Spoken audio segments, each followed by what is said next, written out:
श्राद्ध, तर्पण, ब्राह्मण भोजन से परलोकगत आत्मा की तृप्ति तथा संतुष्टि।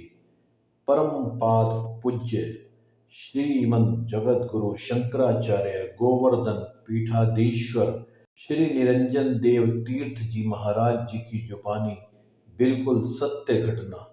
कार्तिक पूर्णिमा की बात है।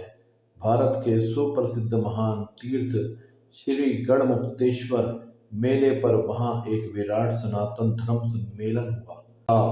उसमें भारत के सुप्रसिद्ध धर्माचार्य परम पूज्यपाद श्रीमद् जगद्गुरु शंकराचार्य गोवर्धन पीठाधीश्वर अनंत श्री विभूषित स्वामी श्री निरंजन देव तीर्थ जी महाराज भी कृपा करके पधारे थे।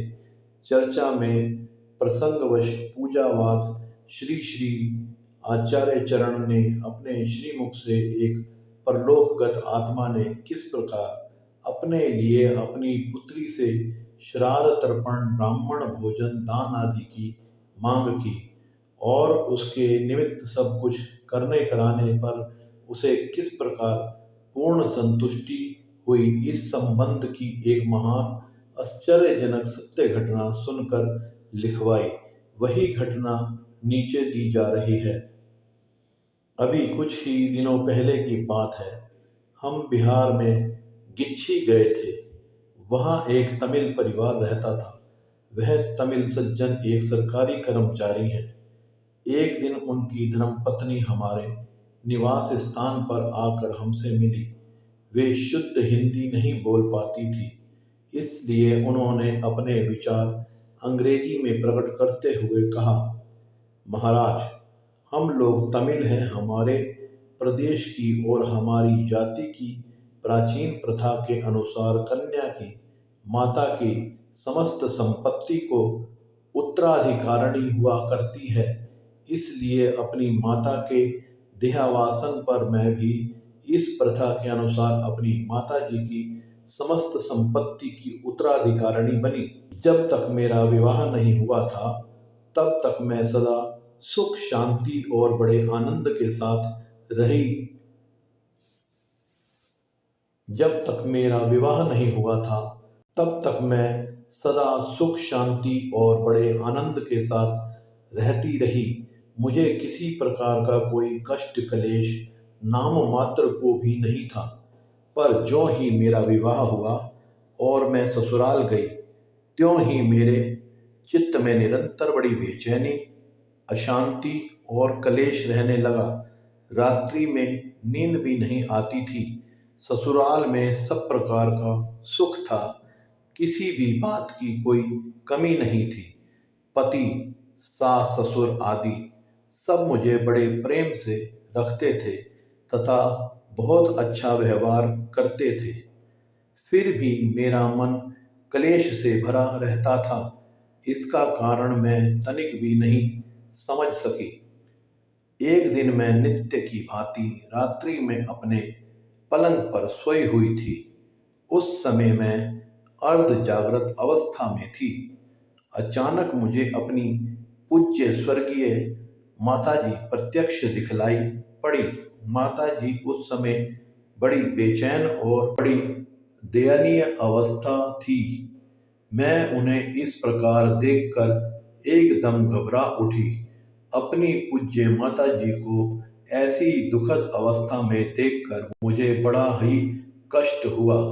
एक दिन दुख के कारण मुझे रात्रि भर नींद नहीं आई।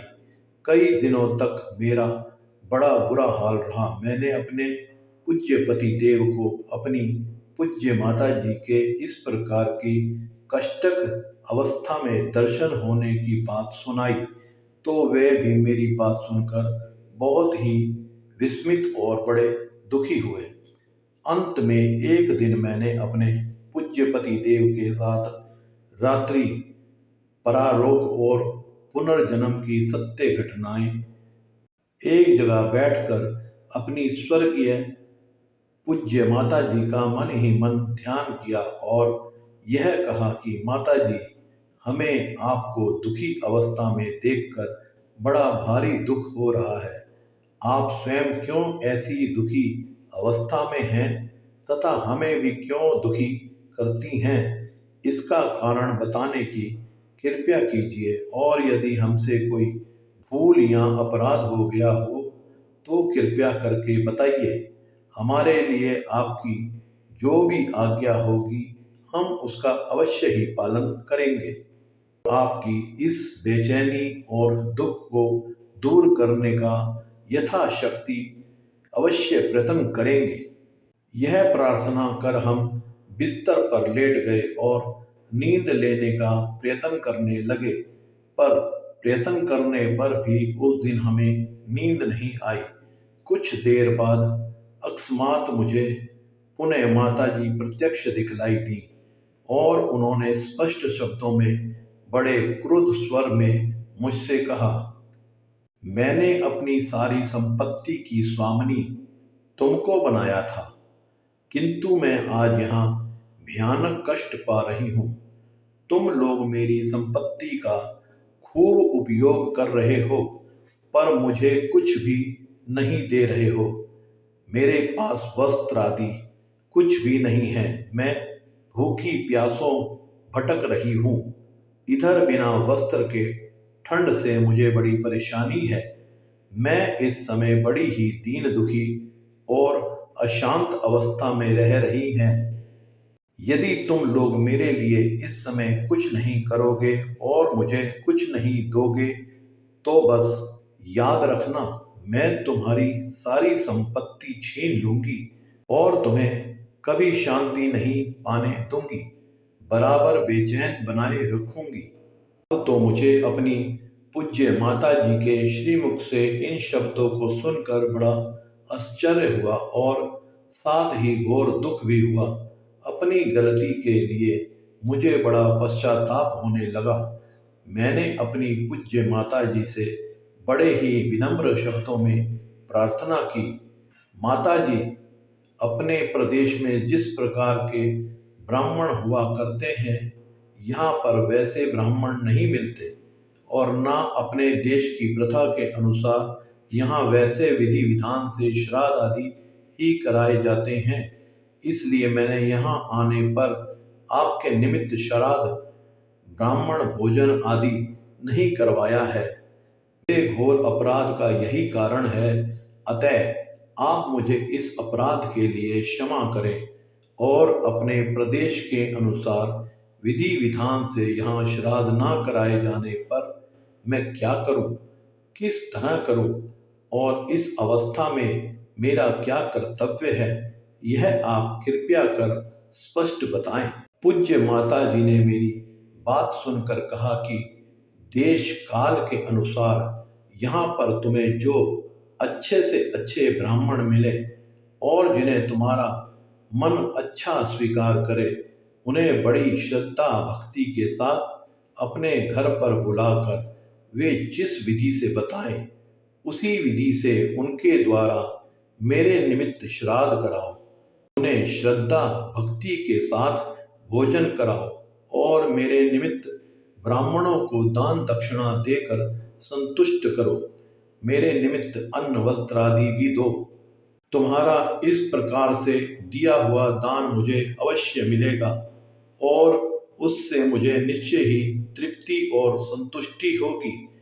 पूज्य माता जी के आज्ञा अनुसार मैंने दूसरे ही दिन यहाँ के कुछ विद्वान सदाचारी ब्राह्मणों को घर पर बुलाकर उनके द्वारा श्रद्धा के साथ अपनी पूज्य माता जी के निमित्त श्राद्ध तर्पण आदि करवाए, ब्राह्मण भोजन कराया, उन्हें दान दक्षिणा दी, यथाशक्ति अन्न वस्त्र आदि देकर पूर्ण संतुष्ट किया और सब प्रकार से उन्हें प्रसन्न करके उनका शुभाशीर्वाद लेकर उन्हें विदा किया।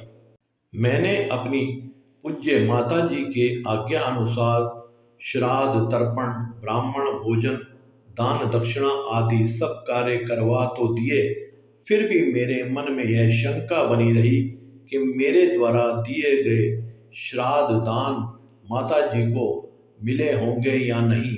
मेरे मन के इस अंतर्द्वंद और शंका को देखकर माता जी ने 2-3 दिन बाद मुझे पुनः स्वप्न में दर्शन देते हुए अत्यंत प्रसन्न मुद्रा में कहा, बेटी, अब तुम्हारे इस श्राद्ध कर्म से, तर्पण से मेरे निमित्त कराए गए ब्राह्मण भोजन तथा ब्राह्मण को अत्र तथा वस्त्र आदि देने से बड़ी ही संतुष्टि और प्रसन्न हूँ। अब मुझे किसी प्रकार का कोई कष्ट नहीं है। तुम्हारा दिया हुआ सब कुछ मुझे प्राप्त हो गया है। तुमने मुझे आवश्यकता से अधिक दे दिया है। तुम्हारे दिए भोजन से मैं पूर्ण रूप से तृप्त संतुष्ट हो गई हूँ। तुमने मुझे वस्त्र तो इतने अधिक दिए हैं कि मुझे पसीना आ गया। अब मुझे किसी भी चीज की आवश्यकता नहीं है। मैं तुम लोगों को प्रसन्न होकर शुभ आशीर्वाद देती हूँ। अब मेरा तुम लोगों से यही कहना है कि मेरे निमित्त प्रतिवर्ष श्राद्ध के दिनों में एक बार श्राद्ध अवश्य करा दिया करो। बस इससे मैं सुख शांति से रहती हुई तुम लोगों पर प्रसन्न रहा करूंगी। पूज्य माता जी के मुख से मुझे तुम्हारा दिया हुआ सब कुछ प्राप्त हो गया है सुनकर मेरी सारी शंकाएं और दुख समाप्त हो गए। अब मैं अपनी पूज्य माता जी के आज्ञा अनुसार प्रतिवर्ष अपने स्थान पर ब्राह्मणों को बुलवाकर उनके निमित्त श्राद्ध करवाती हूँ, ब्राह्मणों को भोजन करवाती हूँ और यथाशक्ति उन्हें दान दक्षिणा आदि देकर प्रसन्न करती हूँ। मेरा यह नियम अब तक बरकरार चल रहा है। यह आपके सामने पूज्य पाद श्रीमद जगत गुरु शंकराचार्य महाराज जी के श्रीमुख से सुनी हुई और पूज्य श्री श्री आचार्य चरण से एक अंग्रेजी पढ़ी लिखी तमिल महिला के द्वारा कही हुई बिल्कुल सत्य घटना प्रस्तुत है। क्या अब भी हमारे शास्त्र पुराणों में दी हुई श्राद्ध तर्पण, ब्राह्मण भोजन द्वारा पितरों को तृप्त करने आदि की बातों पर विश्वास किया जाएगा? हमारे सनातन धर्म के धर्म शास्त्रों की सभी बातें अक्षर अक्षर किस प्रकार सत्य है, यह घटना इसका प्रत्यक्ष प्रमाण है। अगर यह कथा आपको अच्छी लगी हो तो चैनल को लाइक, सब्सक्राइब और शेयर करना ना भूलें। धन्यवाद।